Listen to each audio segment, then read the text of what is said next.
G'day guys, in this video I'm going to show you how to make this chin-up bar, which can also be a dip bar or muscle-up bar, because the height of it is adjustable. And I'm going to do that in just 1 minute. Ready? Go. You've got two umbrella stands at the bottom. Inside the umbrella stands you've got two poles. I'm using 1.5 inch poles, roughly this sort of height. On top I've got this setup, which is basically a PVC pipe, and inside there is a metal pole. Okay, on the PVC pipe is glued into a T intersection, and that sits on top of the pole.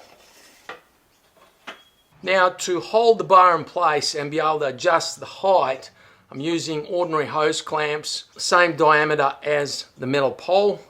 And to ensure that it doesn't slip, I'm using a bit of sandpaper lined on the inside of the hose clamp with the rough surface facing the metal. And that's basically it.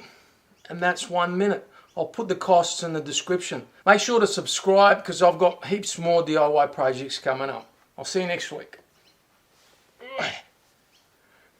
This is good. Good for your abs.